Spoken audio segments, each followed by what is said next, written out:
India woke up to more bad news today. Oil prices had increased once again by another 80 paise. That's $0.011.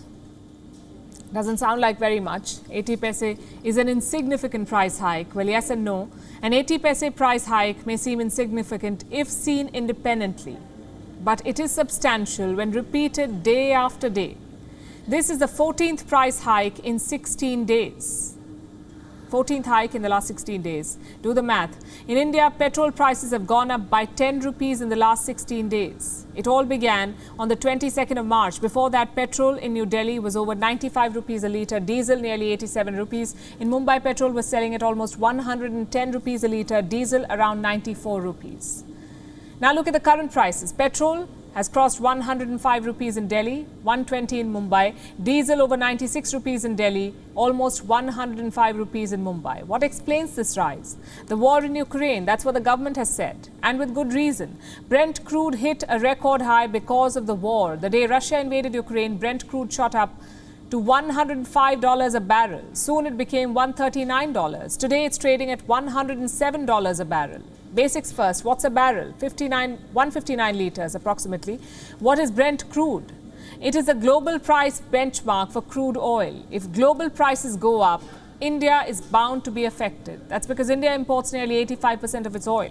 So when Brent crude prices go up, prices of petrol and diesel in India also go up. This time Brent crude has gone up because of the war. So Indians are paying more for petrol and diesel.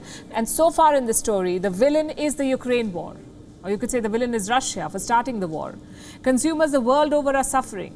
In the US, petrol is over $1 per litre. In the UK, more than $2. In France, nearly $2. China, $1.47. Israel, above $2. Same with Germany, $1.96 in Spain, just above $1.5 in Canada.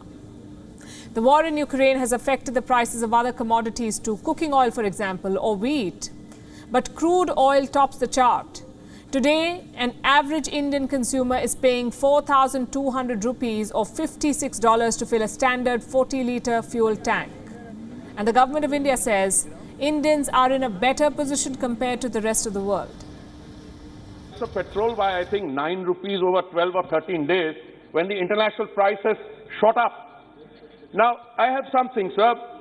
Gasoline at the pump, comparison between April 21 and March 22, in USA the increase percentage is 51%, in Canada 52%, in Germany 55%, UK 55%, France 50%, Spain 58%, Sri Lanka 55%, India, sir, 5%.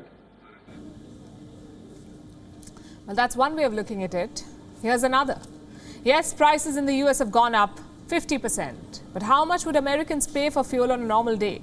During the pandemic, Americans were paying as little as $1.94 for a gallon of petrol. 1 gallon is 3.76 litres. That's around $0.5 for 1 litre of petrol.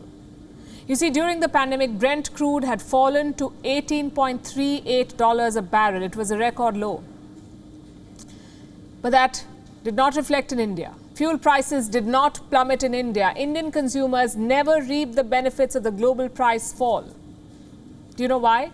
Because the government of India increased excise duty. That's tax on oil. Let's look at the breakup of an oil bill in India. On the 1st of this month, the 1st of April, Delhi was paying 101.81 rupees for 1 litre of oil. Out of this, the base price was just 53 rupees. The rest was mostly tax. Today, tax makes up nearly 43% of the fuel total price in New Delhi. In the US, tax makes up only 25% of the total oil bill. That's what makes the difference. When oil prices came down during the pandemic, India increased excise. By how much?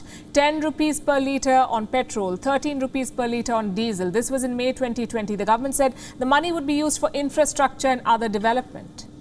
Now, oil tax is a big source of revenue for the government, both state and union. The union government earned 3.36 lakh crores in 2021 from excise on petrol, diesel and natural gas. That's approximately $44.32 billion.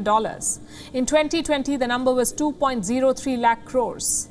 over $26 billion. Recently, India's oil minister defended the high excise. He reportedly said the money earned funds other initiatives, free meals, for example, or cooking gas, or COVID-19 vaccines. So here's what it has come down to. Indian consumers must pay hefty sums for petrol even when prices are down globally. And when prices go up, the consumers must expect no relief. What's more, they must also be prepared to pay more for other commodities because as oil prices soar, so does the bill for fruits, vegetables, grocery, airfare, cabs, everything.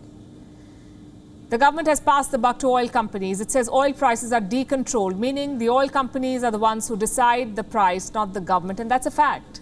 Prices are decided by oil companies. Taxes are decided by governments.